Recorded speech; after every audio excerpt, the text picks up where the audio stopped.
Welcome back to Behind the Play. My name is Alex Adams. It's been a little bit of time since we've, done this show, but with the World Juniors, holidays, everything, I decided to take a bit of a break. But we're back with the one and only Graeme Nichols of Hockey News. Should I say and coming in hot? I don't know. Are you affiliated now? No, I was just like the AHL call up. That's how I joked about it on social media. Yeah, just an AHL call up trying to fill some big shoes. And no, I appreciate Brent for asking and having me on. It was a lot of fun. It was a lot of fun to go on this week for a couple episodes. And yeah, man, happy to be back with you and talk some Senators hockey. It's gonna be a fun one, and always appreciate our chats. I always feel like it's like a mini powwow when we chat, and for people who don't know, we sit beside each other at the press box during games. So I feel like I'm just like relitigating our discussions at games. So It's the it's same talking always points. fun. We're just doing it on Exactly for camera. other Yeah. people, but it's going to be a good one. But I guess just how do you feel like if it feels as though the season has come in waves where they had a good stretch to start the year, kind of fell apart, then went on a high, then went on a low. Like that is the ebbs and flow of a season, of course, but it really feels as though it's just been kind of like two steps forward, one step back all season. How would you evaluate this team right now? I think that's probably fair. And I find it's maybe this is just fandom in general. I don't know if it's like unique to the Senators, but it feels like for whatever reason, this fan base lives the losses and lives the highs and lows like extremely hard. And you feel it like it's just permeates when things are going really well. But you're like, oh man, like this is great. This is awesome. Everything's going well, and you start thinking about the postseason and everything else, and then they'll drop a couple in a row, and you're just like, oh God, this team can't score. Like, what's wrong with this team? And it's the true answer is like the true talent level of this team somewhere in between. There's going to be those highs and lows, but as long as they keep finding a way to curb those like losing streaks, and like if they have a 1 or 2 game 3 or a 3 game losing streak, it's not the end of the world. It's just like you got to bounce back and go get that 3 game winning streak, and it's been a really tough schedule. I think that's something that we don't really discuss that often is like, well, like obviously with the World Juniors that you referenced earlier, like that's a really unique wrinkle that they've had to endure. Whereas like a lot of the other teams in the league haven't. And to play all those games on the road at that stretch around the holidays is that's tough on the players, tough on their families. And it was difficult. And then you look at January, they've had like all these back-to-back games on weekends where it's like it's not even just like back-to-back home games, Alex. It's like it's you're at home one day, you're traveling the next day, and it's often 2 afternoon games, which is weird and it's bizarre. And the quality of competition has been tough in January as well. But like the Senators are holding their own.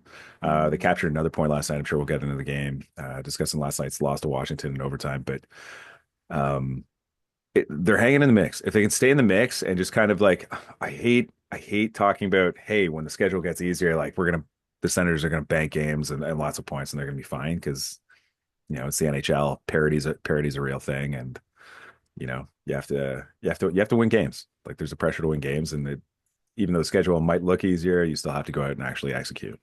Yeah. But I still think if they can get to February and they're still in this position, um, the opportunity is there. The opportunity is there for this team to do a lot of good things and reach the postseason, hopefully. And hopefully, you and I are along for the ride.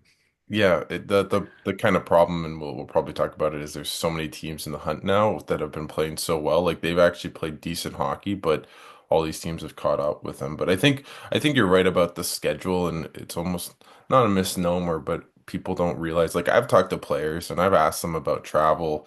I'm sure you have as well, Graham. And I always ask guys like, what's it like to play a back-to-back?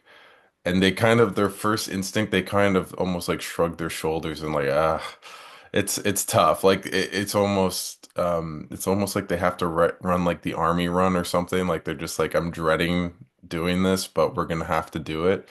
And throw in the fact that this team basically all went traveled all across Canada and the US for about 25 days with the 9 game road trip. Now they're playing all these back-to-backs. Like they might have like the hardest schedule in the entire league, especially for an Eastern Conference team that doesn't typically travel as much as the West.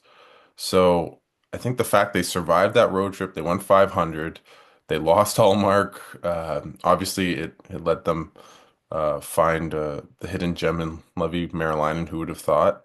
But at the same time, I think they're in a pretty good spot. If they can stay healthy, relatively, and I just find some goals. I think that's really what's missing. Like we've talked about it, off air. Just this team has been so much better defensively. You look at any metric, they're in the top 10 in the league in terms of shot suppression, quality of chances they give up. And it looks like it on the ice. Like I think last night was one of their best games of the season against Washington. Obviously they lost and they didn't score. I think Logan Thompson played really well, especially in the first two periods.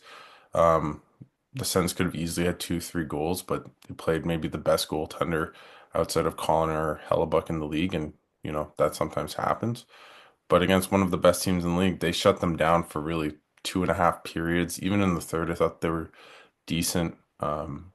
When Washington made their big push, and then it's a 3-on-3 overtime, and anything can happen. So I think if they had won that game, people would be like, "Oh my God, they're on a four-game winning streak. This team's so good. They just beat Washington." Obviously they didn't, but I just, for me, the way we've talked about this, just how good they are with their sticks. Like I think Shane Pinto has really played some really good hockey of late, alongside really Greg and Nick Cousins. I think that line's been really good at just being a really good shutdown third pairing, third line with a little bit of bite and a little bit of, they've been scoring a little bit of late. So I think it just Stützle needs to kind of. I thought he played really well, but he just needs to start producing, and same with the top line with Kachuk and Norris and Batherson. What would you attribute the 5-on-5 offensive struggles to? Uh, what would It's a you good say? Like, question.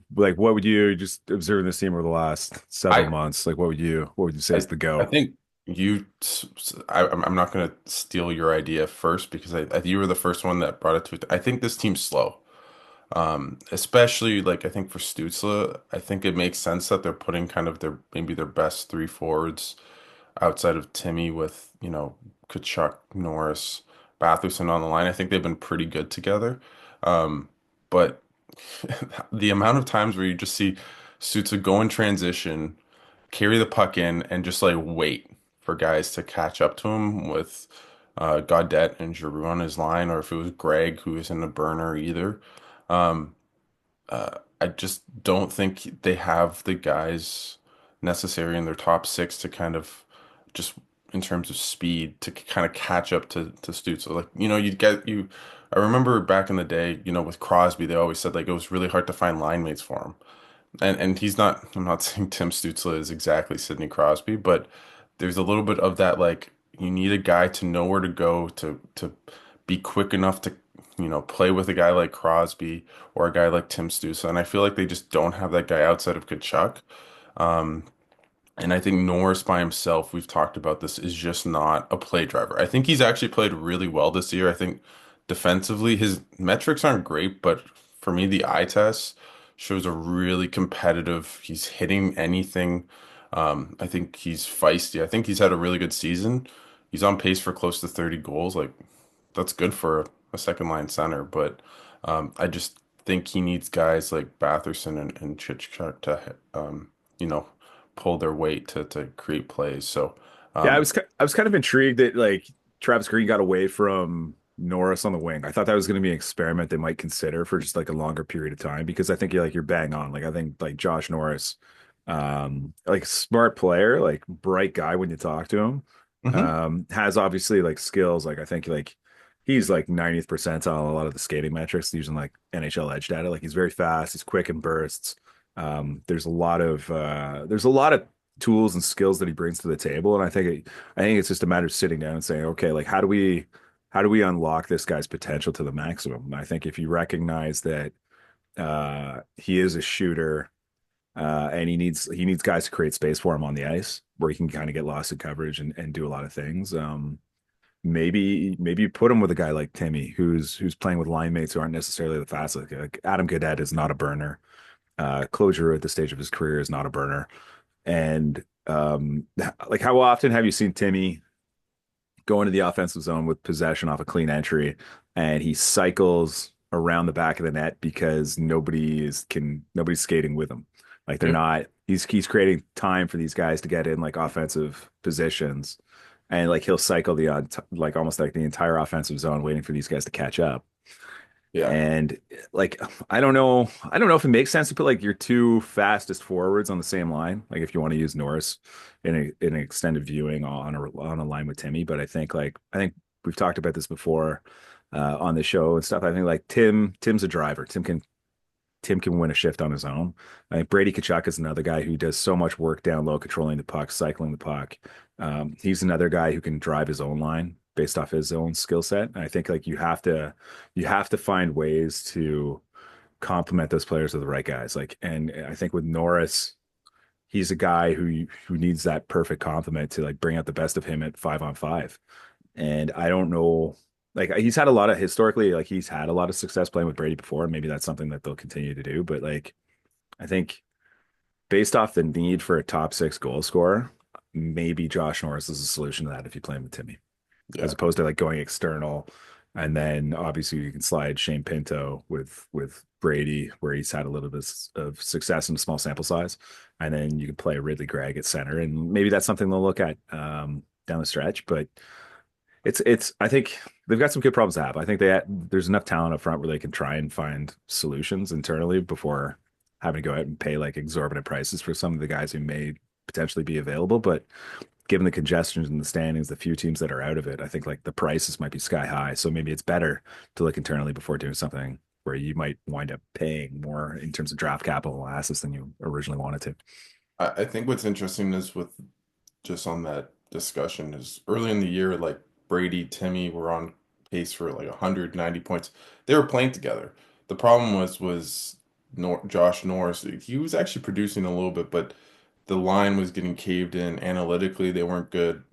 Typically, if he was playing with Giroux and Batherson, or like just Norris could not find a second line that was effective, right? And they're just missing one player, I really think, in that top six to just round it out. I think Giroux can still be a top six player. It just, I think you need two at least above average skaters with him. Yeah. Giroux, I was looking at, I think he's got like one goal, or sorry, he's got two goals, but one was an empty netter. Hmm. Um, and I think it's like two goals in his last like 19 games or something, and Yeah. one's an empty netter. It's like, well, you absolutely like he's put up some assists and stuff as well, but like I just from a goal scoring perspective, like that's a guy you need from. I know like Drake Batherson's having a more difficult time right now. Yeah. Like those are the guys you're hoping to pick up the slack when guys like Timmy and Brady aren't scoring goals. But like they just need more. They just need like that extra little bit more from those guys. And now obviously like Adam Gaudette's gone cold, even though he had a goal the other night against the Islanders. Um, they just need a little bit more depth scoring and But what's interesting is like they put Pinto back on the third line after playing on the first line. I thought he did pretty well with Greg and Kachuk as a first line analytics. They're very good. Um, but their third line kind of squandered, right? And so that's kind of the problem. Is if you put Norris on the wing, then it's not that I don't mind Greg as a third line center, but right. how effective is that line, right? Yeah, but I Um, think like the other thing you have to consider with that, Alex, is like you got to recognize like Michael Amadio just returned last night. yeah, I David was David Perron just shed his non-contact jersey. Like I don't know if he's going to play this weekend. Ottawa's got two games, Saturday in Boston, and then where are they going Sundays in New Jersey? I New think it's New Jersey. Jersey. Yeah. So if those guys were returning, like arguably the Pinto, Perron, and Amadio line. Amadio line was like probably the team's most effective in the early goings, especially through like training camp. But they There couldn't was score. no, but I mean, like, if enough good stuff happens consistently, eventually the odds say like, okay, eventually a few will start to go in and Yeah, you no. build off that. But I think like, we haven't talked about Steve Stalos's availability yet, but like when you were at that availability, listening to him speak, what were your impressions? Like, what were your impressions of like, do you envision him based off what he said, which isn't really much? You're kind of trying to read the tea leaves a little bit, but like he's notorious for not really tipping his hat, but Yeah, using a lot of words not to like yeah. really reveal I anything. think all of like Sens media after the Steve Stais presser when they talked, I think Kyle said on 32. I think you and Wally said like, yeah, he's great at being polite. He's very respectful, but he will not. He just gives you gobbledygook. Like he doesn't really say anything. Um, I Les, think Lisa Wallace are trying to get some more information. I She know. was kind of going at him a little bit just to get more press him on Like, some what does information that regarding mean? the Yeah, injuries. And yeah. yeah, I do. I think the Steady Steve moniker, for the most part, is probably the right way to read him. And you know, but so do you anticipate them? So, like me listening to it personally, like I thought, okay, this is a guy who basically he's talking about the congestion in the standings, which means high market prices. He's talking about giving eternal looks to guys like Matt and Paolo, which I mean is kind of out of necessity because mhm, teams aren't really looking to sell like at this halfway point in the season. They're not looking to sell rentals yet. To me, it sounded like a guy who was looking to work on the margins as opposed to like making a big splashy trade.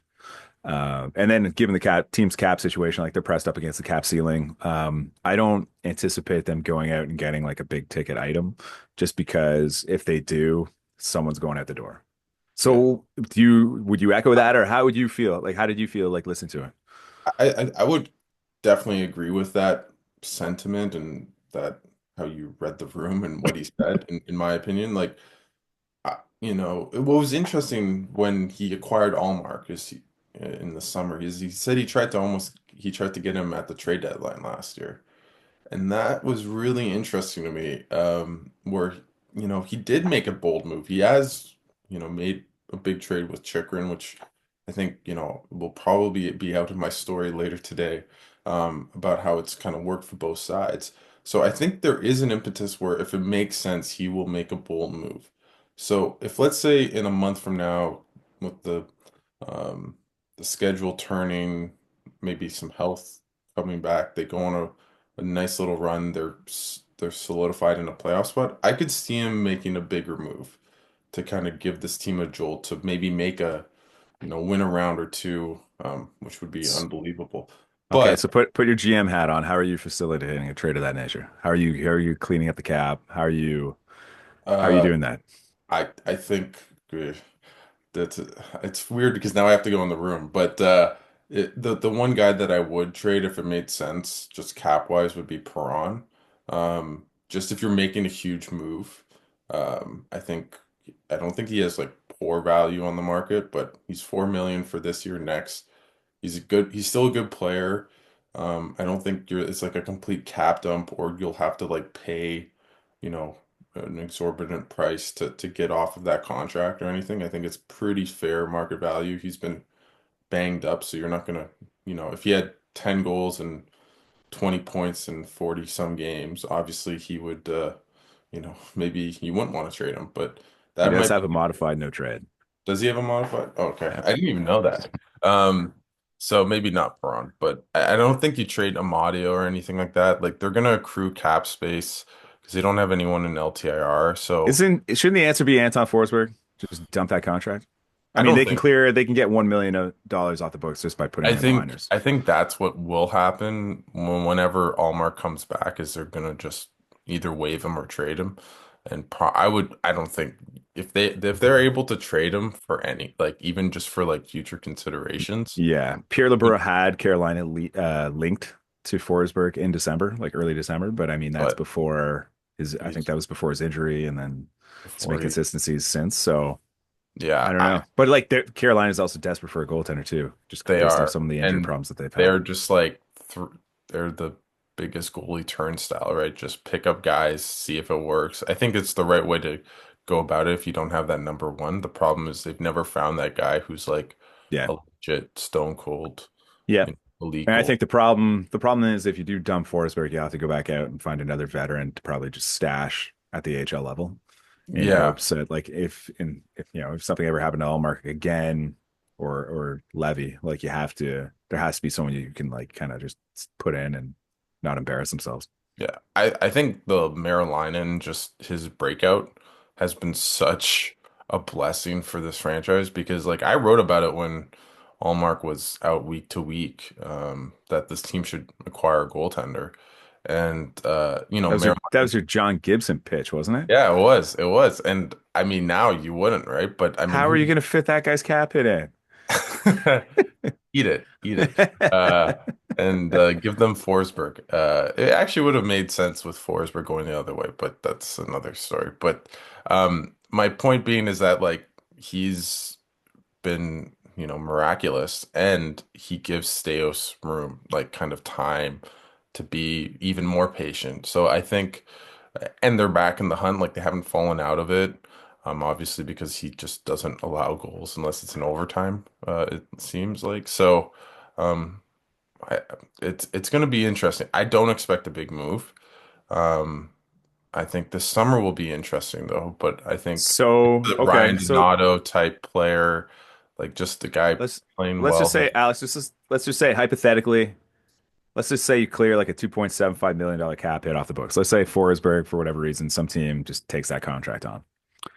Um, you have that kind of money to acquire one player. What position are you addressing on the Senators roster? Are you getting that top six forward or like a forward that like a depth forward, maybe like a Taylor Hall if like Chicago Yeah. absorbs like that salary? Or is it like, you know what? Ottawa's third pairing right defense has been an issue all season during for like significant stretches or for Taylor some Hall. stretches. I think like Jacob Bernard Docker's had some good stretches of good hockey. I think Matt and Paolo has been okay, and fine in the limited sample that we've seen.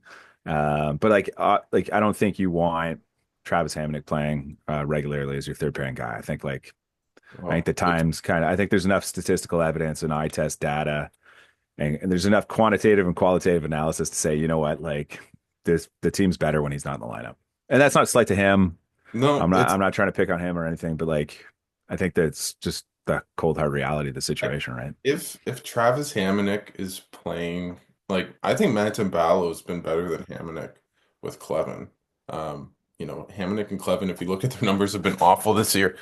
Clevin and Palo have held their own a little bit. They haven't been great, but I mean, Clevin, I think, has been playing really well. I thought he played pretty well last night with Jensen, and before last night's game, their underlines, whenever they were on the ice together, weren't very good. But I think it's Taylor Hall to the moon. I think he'd actually be the perfect player if you can get maybe a second round pick for him. They eat half the salary in Chicago, just because he's skilled, he's fast. I think he'd be great alongside Tim Stützle.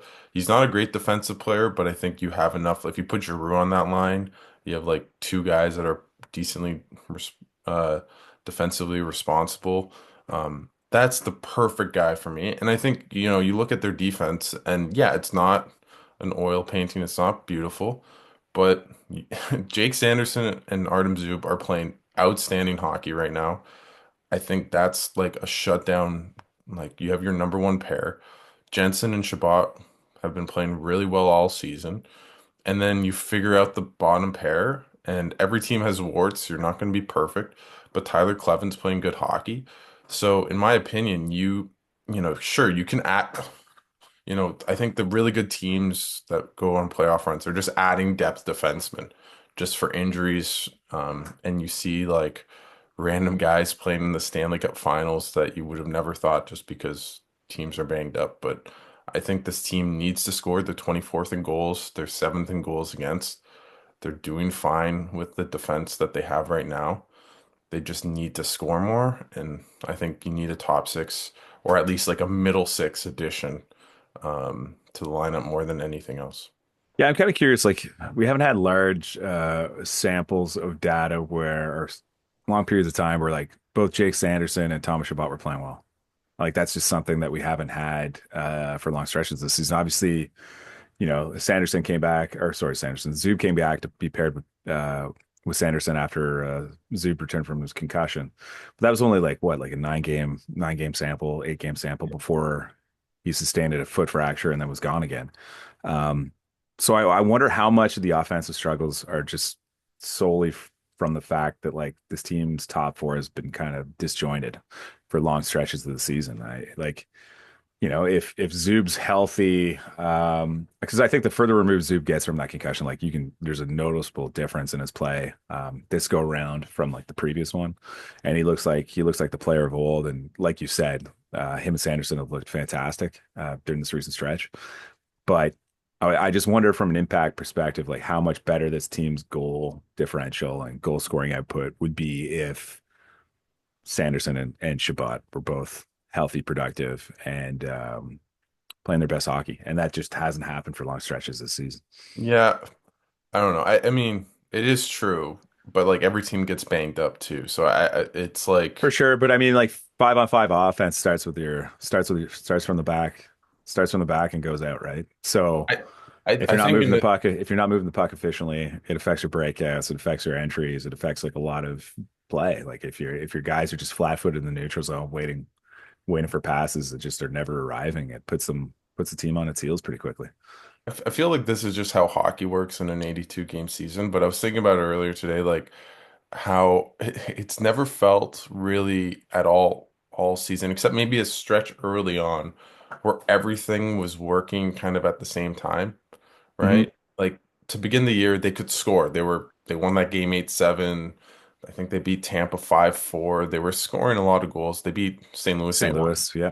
Yep, their power play was humming. Their PK wasn't great, but their goaltending was awful, to be honest. And so like, but they found a way to be 500, right? And then their goaltending got better, but they couldn't score.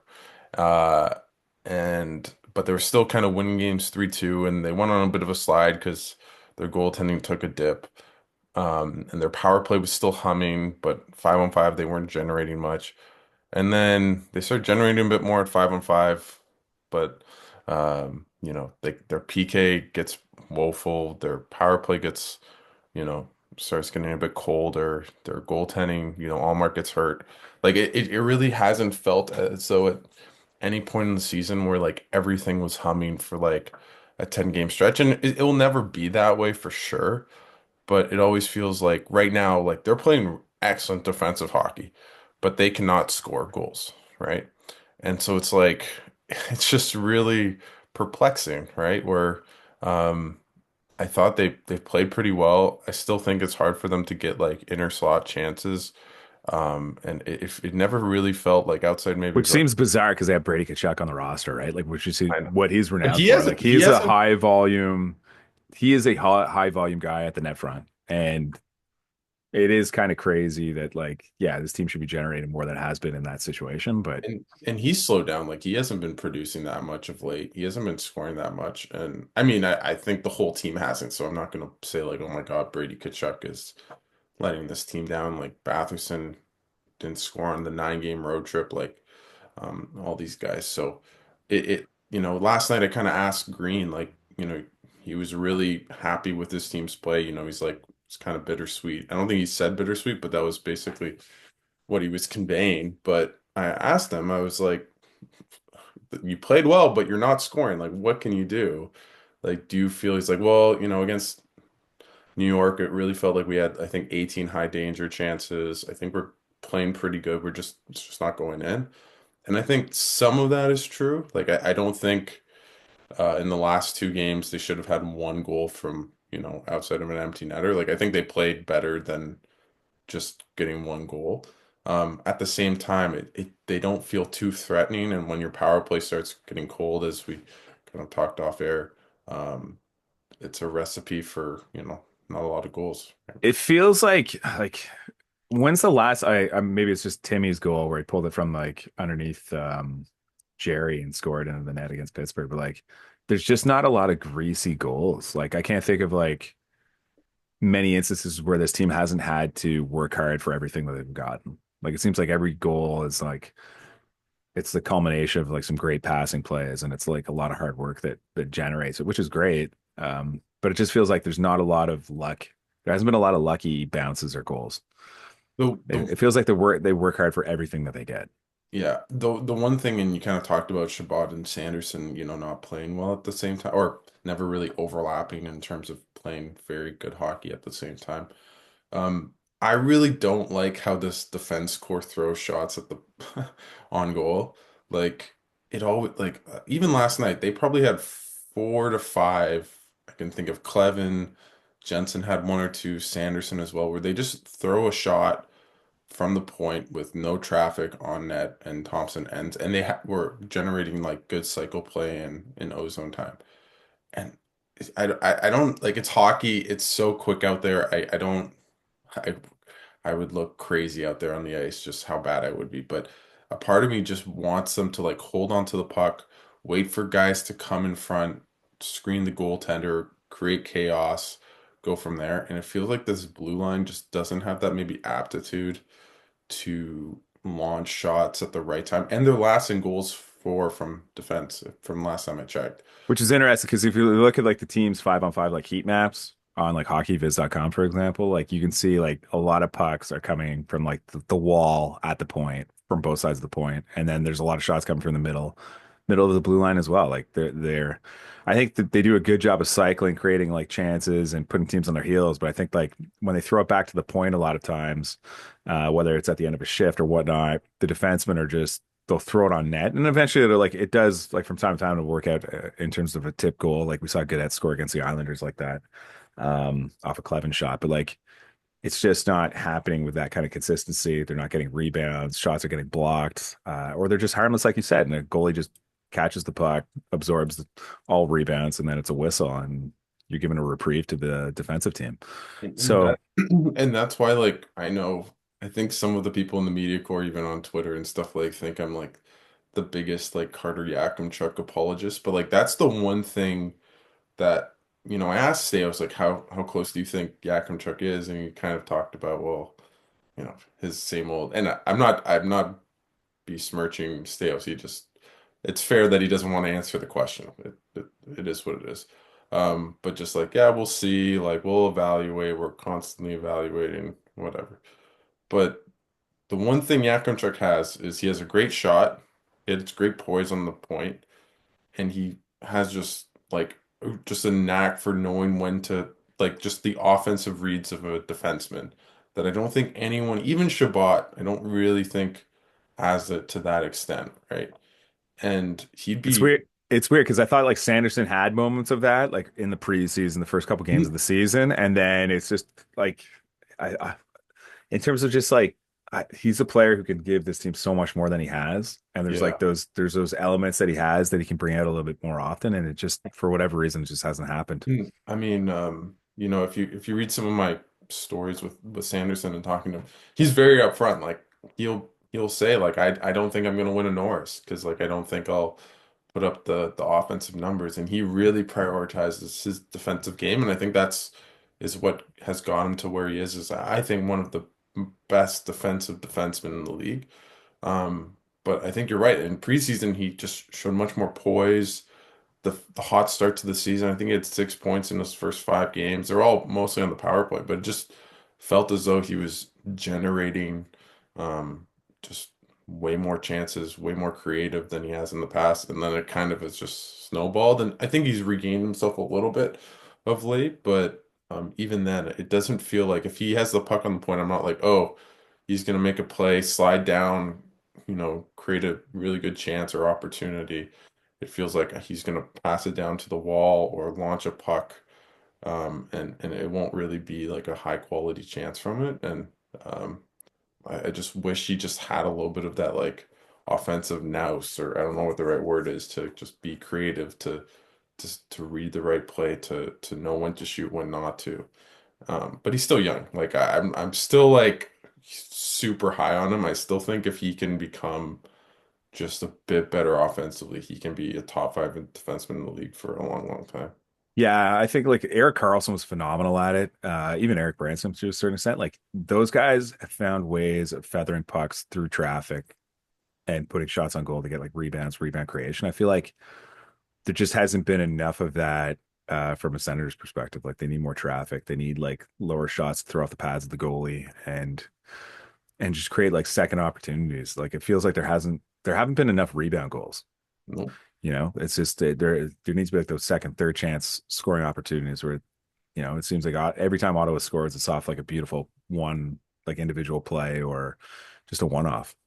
Yeah, and that's why I'm like, if Yakimchuk is playing well, like bring him up. But that's another story. But honestly, like They can't bring him up till the season's over. yeah, that's true. But playoff, baby. We're gonna do like a I don't know because retribution. like Calgary loaded up, man. Like They did load they're up. making a huge push in Yeah. the Because they got WHL. Minio and yeah, Yeah, they got a bunch of guys. they're a good They team. were active. They Yeah, probably recognize that he's not coming back next year. Maybe that's part of it. there you go. I don't mind that. Like I think this blue line moving forward's in a really good spot. It'll be interesting to see, but that we'll have that discussion maybe in the off season. But yeah, I think give Travis Green a lot of credit. Like he talked about habits, and the whole training camp was about instilling these defensive principles. And it felt like the first month or two, and really when they started sliding, when they lost that game to Vancouver, and there's the booze, and then there's the Brady Tkachuk rumors and all that, you could just see like, oh no, like the old habits are coming back, right? And being just not that composed and tight checking games and losing their cool, like all the things that this team was bereft of in the past, right? Especially last year. But I think with Allmark playing well, getting a big confidence, that 6 game winning streak, you can just see like I felt like last night against Washington was like almost proof of concept. It was like, okay, we're playing a good team. We're missing one of our best defensemen. We still have a couple injuries on the offensive, on the forward group, and we're tired. We play back to back this weekend, whatever. And they played a really good defensive game. I think they've just shown themselves to be such a good defensive team, and that was all this, the fan base wanted, Steve Staios wanted, and it's ironic that now it's like, okay, but score, right? Yeah. So we'll see. I thought I thought their game against Dallas was probably one of their best of the season. And I think like just talking to you about defensive structure and everything, I think like in years past they get down 1-0, they get through the first period. Um that's a game that could have got away from them in the past, like past previous years, where it's like discipline structure goes out the window. The guys start cheating for offense to get that one goal, erase that deficit. And I think like one of the things that I think you have to give a lot of credit to the coaching staff for there is instilling this discipline and structure that the players are not wavering from, irrespective of what the score is. They get the lead in the third period against Dallas. They just shut it down. Like Dallas didn't get much except for that power play goal at the end of the third period to bring it within one goal. But like from the beginning of the first period through the end of that Dallas game, like that, the Senators played their structure, irrespective of what the score was. Ottawa played to their structure and just took it to Dallas, took it to a really good, really good, really, really good Dallas team. Yeah. And against the Islanders, it was the same thing. It was just like tight checking game. They just stuck with it. After the first goal was disallowed, you're like, oh God, here we go. Yeah. Here we go. Gonna You're be waiting for the 3-1 shooter drop. Yeah, Islanders, you're waiting for the Barzal shooter scoring drop, and power play. then they just stuck with it. And then next thing you know, game's over. Ottawa walks away, wins it. And again, against like a very good Washington team last night, like just took away the middle of the ice for like large stretches of that game and didn't give Washington like short man, like Thomas Chabot, arguably like their most valuable player this season, didn't play a minute last night and didn't miss a beat. Like You, everybody kind of, they played to them, they stuck within themselves, played to the structure, and then held Washington to very few chances during 5-on-5 throughout the 60 minutes. And it's encouraging. It's like I think once you recognize and acknowledge that like that kind of level of performance can happen on a consistent basis, it's then I think that's when you can start saying, okay, how do we get more offense? How do we coach more offense into this group? yeah. And that's I guess that's probably the question that Travis and the staff are asking themselves right now. Do you want to do the Levy Marilyn? We haven't really talked about him too much. Like, I don't even want to talk about Levy, man, because I'm kicking myself every time he has a good game because this goes back to like that break in December where it's like the team came back for one practice at the Bell Sensplex and I asked for Levy Marilyn right away because he got his first win in yep. Vancouver. And I'm just like, I thought based off who was on the ice, it was him and Sogard. I'm like, Levy's gonna probably be the guy. He won, they'll give him an opportunity. And then Matt Sogard was one of the other goaltenders who was asked for an availability at that time, and I'm like, wow, it's weird that like I don't know who asked for him, but I'm like, oh, maybe they know It was something that I me. don't. It wasn't me. Oh, okay, but like It wasn't me. whoever it was, like I'm like, oh, maybe they know something about like the pecking order or something more than I do, so I just wasn't thinking about it. And then Mads comes in, does his interview, and I'm like, okay. And then Sly comes in. He's like, Levy's ready if anybody wants to talk to him. And in my head, I'm like, nobody else wants to talk to the guy who's prop might like I thought would have a chance to be the goaltender. And instead of just sticking with it and be like, well, I'll still talk to him. It's like, well, if nobody else wants to talk to him, I don't want to waste his time. And Yeah, if nobody else wants to scrum with him, then but now it's just like kicking myself because now everybody wants to talk to him. yeah, Whereas like I could have had that exclusive kind of story early on. Now it's just like shit, I yeah, screwed up. yeah. So I'm learning lessons. My first year doing it. It's I'm okay. learning I mean, lessons as I I've done go, that and too. Yeah, I'm just yeah, like I'm kicking myself over. I could have even like the other day, man. Like same thing. Like he was sitting in the dressing room by himself, and I went over and congratulated him on his first win. Returning from home and our first shutout, and nobody else was talking to him. Had a moment where I could have easily just grabbed my You know interview. what's interesting, and I haven't said this because I think my story will air by the time, but by the time this goes out as well. But last night, guess who went up to Levy Marilainen in the locker room? Linus Ullmark. It was Oh interesting. yeah, He walked in. He looked like a not a Bond villain, but he just was like wearing like a pea coat and like he grew out his beard. He just looked like a Danish or not Danish, Swedish like I don't know. It felt like I was watching like a Nordic movie. Anyways, he's a um well-dressed man. he is a He's well-dressed man. So he came up and they started chatting and I kind of looked over because I was in a scrum. I forget who was scrumming. And I looked over and Marilyn almost looked like I haven't really talked to you ever. Like it was like, oh, like nice to kind of meet you. And I kind of I don't know, that moment just almost felt like not a passing of a torch, but it's like here's the next like 3, 4 years. Like Mhm. kind of encapsulated in those two kind of meeting together. And that's like just like projecting forward. I think like if you're gonna say comfortably like watching Carolina play, I don't know, maybe you feel the same way. I'm sure you probably do. It's like you watch him play, and I feel like this isn't just like a ridiculous heater that's like obviously the numbers are like incredibly strong and stuff, but I feel like watching him play, he's in control of the elements essentially. Like he's suppressing rebounds, he's absorbing the puck really well. His glove hand's been fantastic. He's finding pucks through traffic. And I feel like I don't feel like this is fluky. Whereas like an Andrew Hammond run where everything is breaking right and everything's going well, you recognize like this is a once in a lifetime run that you'll never ever see again. But at least with Levy, I feel like based off what he's doing, like stylistically, athletically, and everything else, it feels like even if the numbers might normalize a little bit, like this feels like he is a guy who can definitely play at this level and perform at a high enough level to give this team quality backup goaltending You don't think at the very least. you don't think he'll be a career 930? No. Well, I mean, who is a career Yeah, 930? maybe Carey Price, but I'm kidding. But No, no, if no. they can sign him, like if they could sign him to a modest deal, like a 2 or 3 year deal, and they save a few $1 million doing it, it saves them from having to go externally to find that option, right? It saves them from Oh, having to it's spend such a money on a veteran like option. It creates huge flexibility for them to address other needs on the roster. and I would agree. Like maybe for people that don't know, I'm also a psychotherapist.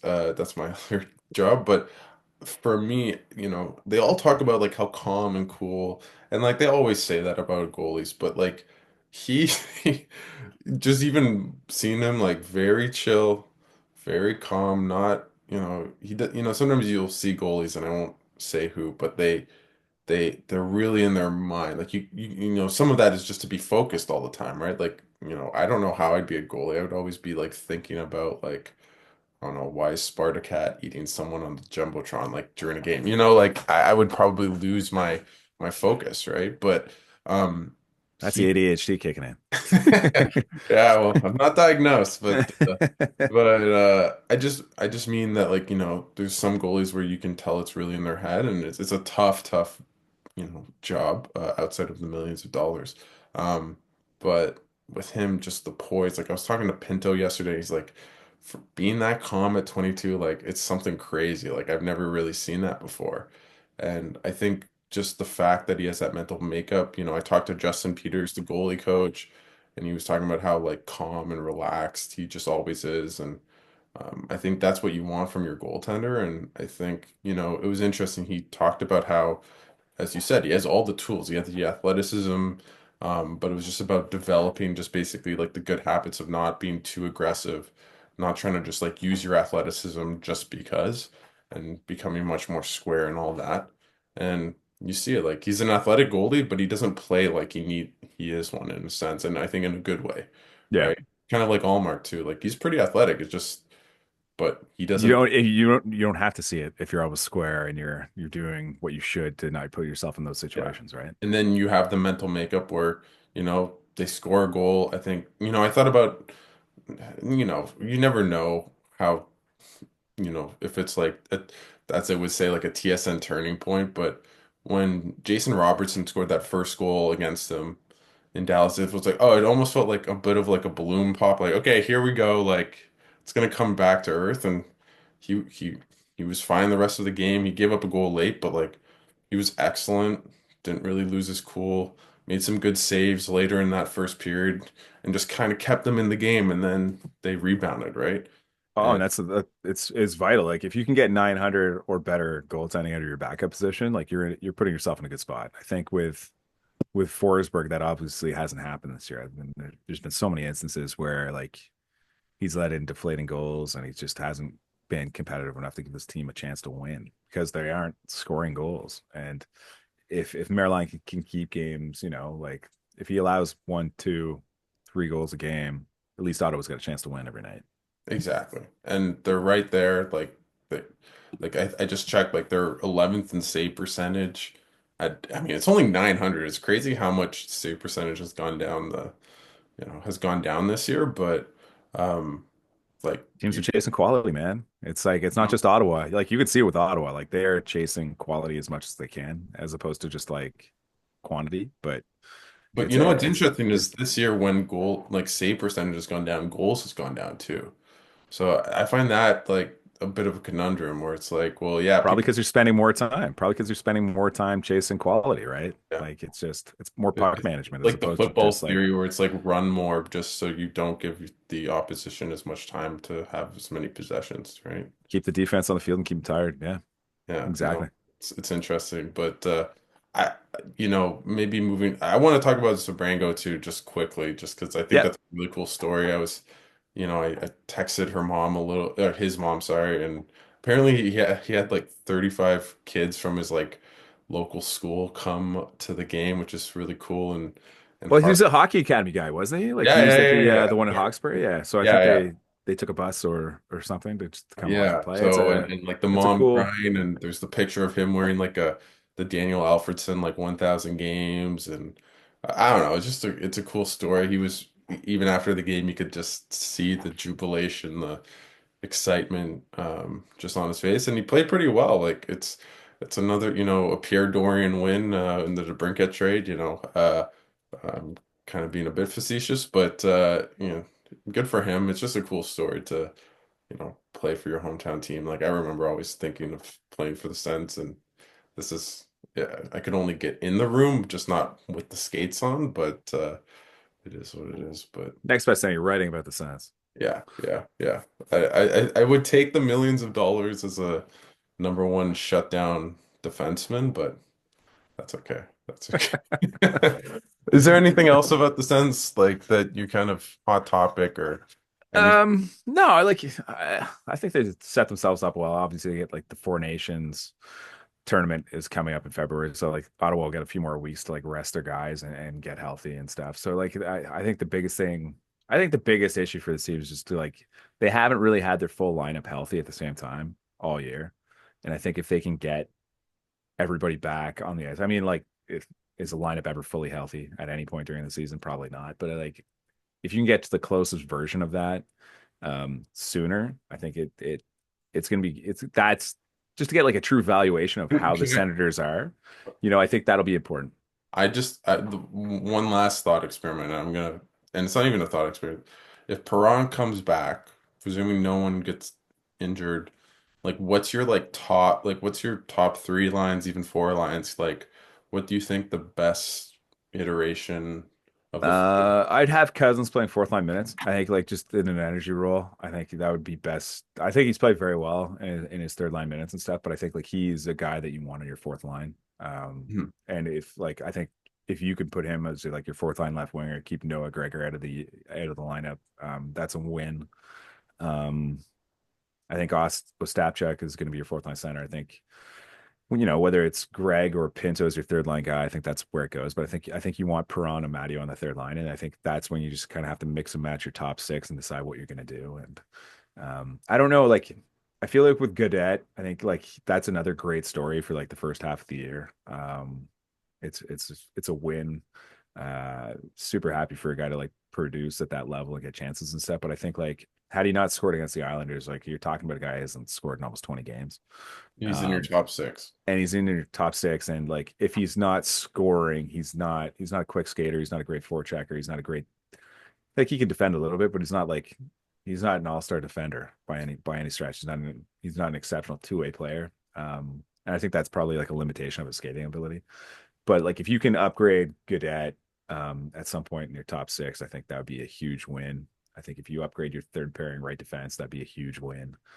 Um, and I'm just curious, like I'm really curious to see how Steve Stais kind of like moves forward with this group towards the deadline because there's some very obvious holes on the roster that they could upgrade. It's just, is he willing to pay a price to do it? And just in terms of a pure valuation perspective, will he be able to find the right fits? I think like looking back to last offseason, you mentioned the Chikrin trade earlier with Nick Jensen. I think people bemoan that trade a little bit because the opportunity cost that Ottawa gave up to get Chikrin in the fold, like a high draft pick, and there's a lot of value in that. But I think like this organization's done a really good job of identifying fits as opposed to just like chasing names and what have you. So I'm kind of curious to see how Sean Tierney identifies players that the Senators could target, how Hmm. Steve Stais can go out and acquire these players, hopefully at a lower rate than what other players on the market might get. And I'm just curious to see how it moves forward because like we haven't really seen him put his stamp on a team midseason. We've seen those offseason trades. You mentioned Allmark earlier and the chicken trade for Jetson, but like we haven't seen a move in season to kind of The- bolster things a little bit. So and I'm kind of and curious to see how he does it. the thing that I think will help him is they have all these third round picks. And obviously, a third round pick is not worth the same as a second or first, of course, but that can get you something. Like that can get you a player of value, if, whether it be another, a bottom, like, if you need a guy on your bottom pair, or if you want a middle six forward, if you trade two third round picks, like you can get like, I don't know, Ryan Donato. I'm just throwing out a name who's played pretty well this year. Is he perfect? No. Is he the right player? I don't know, but like you can get a player for like decent value for two or three, third round picks. And like you're not breaking the farm system by trading excess third round picks to make a little run.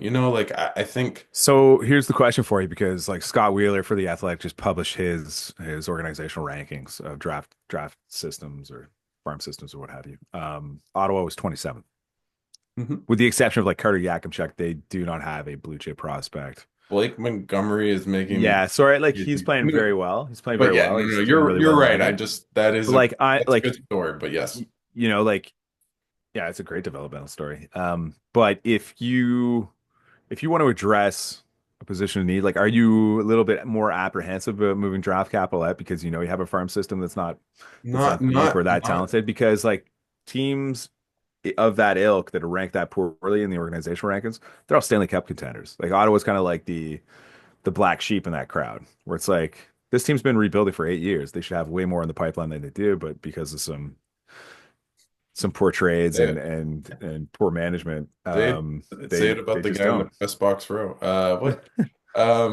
No, I mean, I think trading a first round pick would be, unless it's a long-term play, especially with the Dadanov thing. I still think they'll probably get their pick next year, but to be determined. I could see them getting like the New Jersey thing where like New Jersey Yes, got punched for yes, like Kovalchuk and then be like, okay, fine, we'll give you a first round pick, but it's gonna be the last pick of the draft. and you can't trade it. Yeah, Yeah, you can't move it or do anything but with it. You have to take it. but overall. I think, you have a bunch of third round picks. Those are obviously valuable, but you're not, if you trade, I think they have five third round picks in the next 2 years, if I'm not mistaken. If you trade two and you still have three in the next, like, I don't think that if you're trading all your second round picks, all your first round picks, sure. But I think that's the thing where Steos got two-thirds for Tarasenko. He got a third in the Jensen Chikrin trade. Like he has a bit in his back pocket to use to make a little run, but not, you know, completely deplete the farm system moving forward. And I think their drafting so far has been interesting to say the least. They clearly like size. Um, but overall, I'm fine with it, but they don't have a second next year. They don't have any extra seconds down the road. So I think those third round picks are what you use, and maybe use a second round pick if you feel like you can get Taylor Hall in the building and it's a big play. But I think the third round picks is use them for a middle six guy and go from there. That's what I would do, where you're still giving your team, a shot in the arm, but you're not kind of killing the future at the same time. And I think you're, doing a bit of both. So, but would I rather be the Habs and have excess firsts and seconds? Sure. Of course. So that's the thing Pierre Dorian left for this franchise in different ways, not just via the trade route, or I guess in a weird way, in different ways via the trade route. But yeah, that's what I would do. Sounds good. I Yeah. don't mind that. I don't mind it. It's just again, like I think you're just dealing with like an extremely congested market where it's like, Yes, that's the the laws of supply and demand might kick in, and then you're competing with like the teams like Montreal or Columbus, like teams that have accrued a bunch of draft capital, um, who might be more willing just to like go make a run, go push for a run. I think yeah, that'll be the wrinkle, and we'll it, see. it's gonna be interesting, man. It's the I, second half of the like I'm looking at Montreal's draft capital right now. Like this year they have two firsts, two seconds, three thirds, two fourths. yeah, The next year they they're have gonna one add first, two someone. seconds. Like they could potentially load up, and like all their best young prospects aren't necessarily on the team right now. So it's like Yeah, yeah. they're getting incredible goaltending. Like there's been stretches like Montembeault and Dobesh have just played really, really well and carried them through some bad stretches of hockey. But like, I don't know. I feel like on paper, Ottawa's the more talented team. Yeah, no, but that's the thing. Like, even when you add Perron and Amadio, like, I think their forward group is really deep. Is it as offensive as you'd like? Probably not, but they're definitely pretty deep. Like, if like Michael Amadio was playing fourth line last night, and it made sense. Like, I think he's a really good player. So, yeah, it'll be interesting. We'll see, and I do think regardless of what happens, they're definitely going to be in a playoff hunt in April, like more so than they were 2 years ago.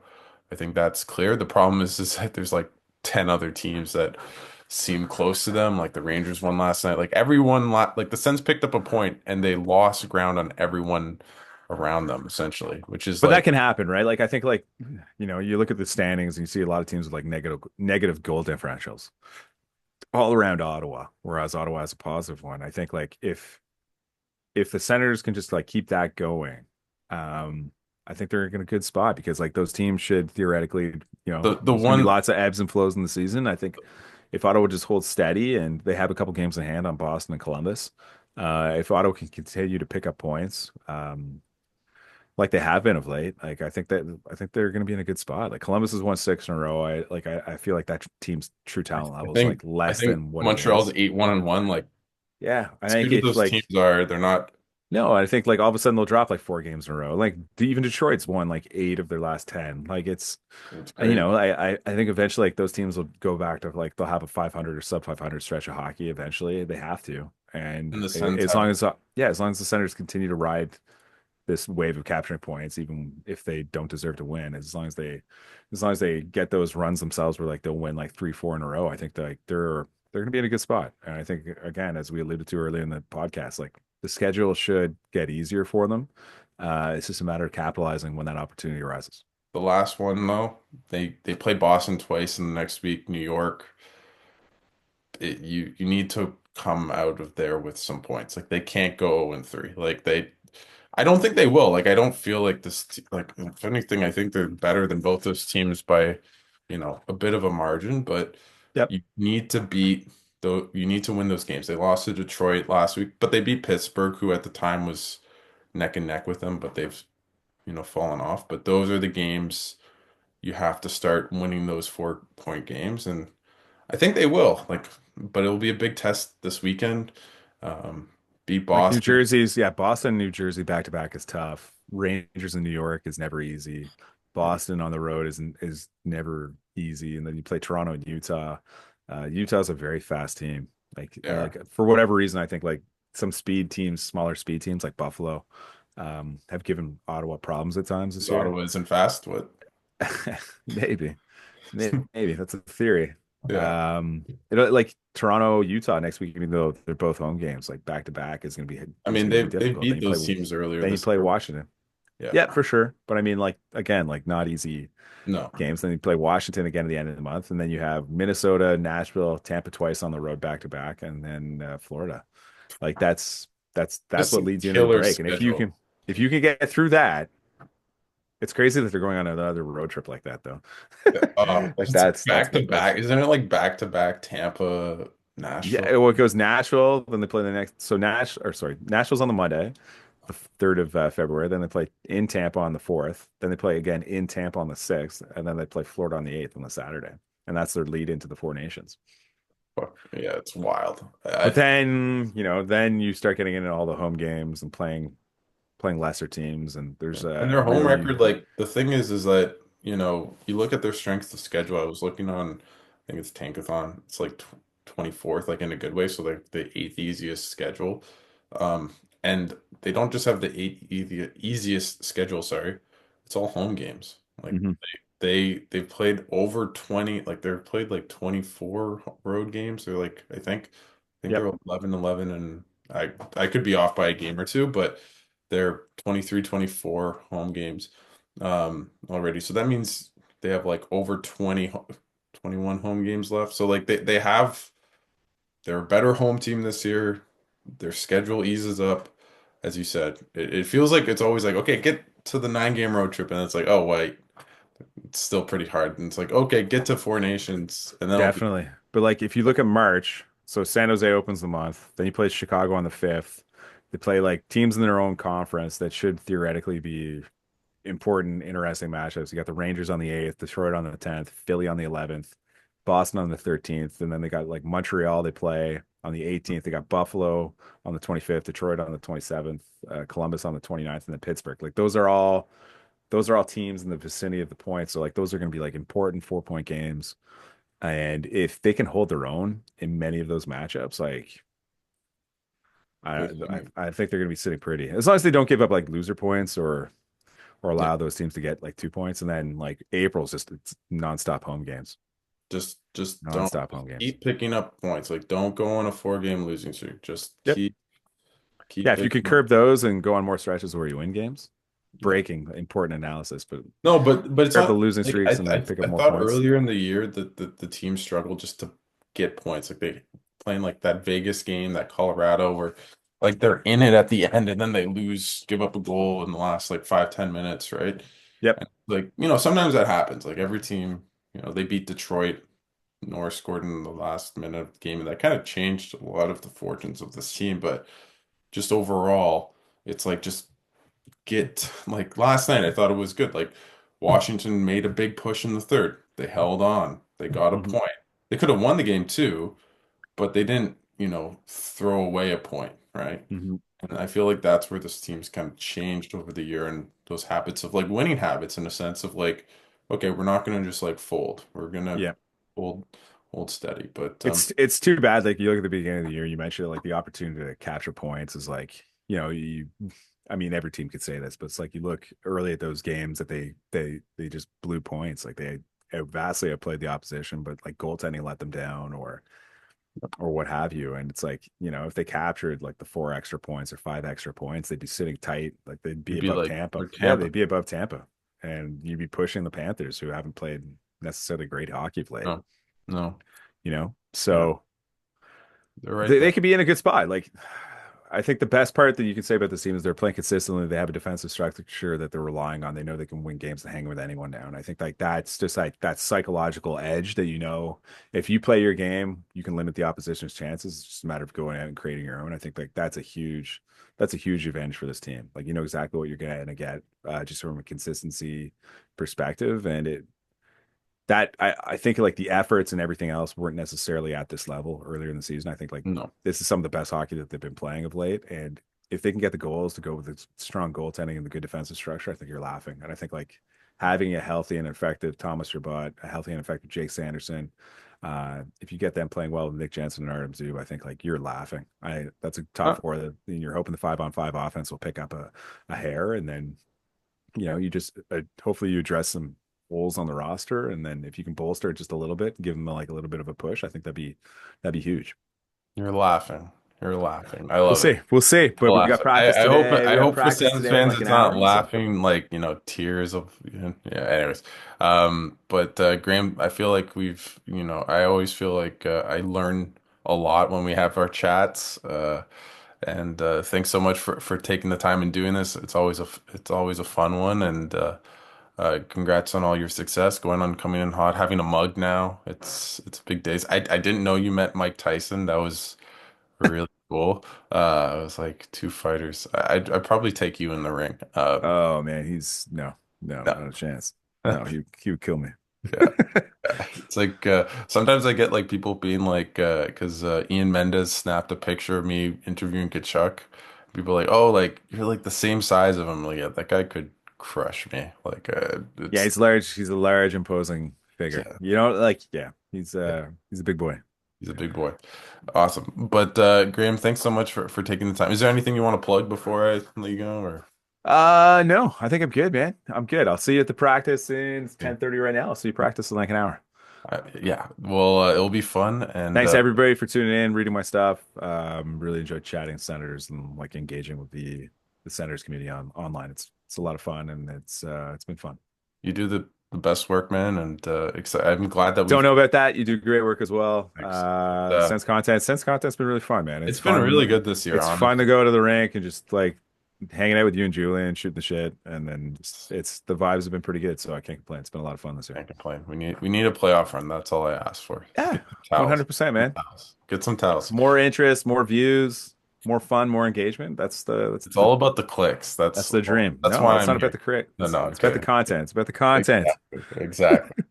Anyways, Anyways, thanks so much for taking the time and doing this, and we'll no do this worries. again. And okay, I'll see you at practice. Sounds good. See you in a bit.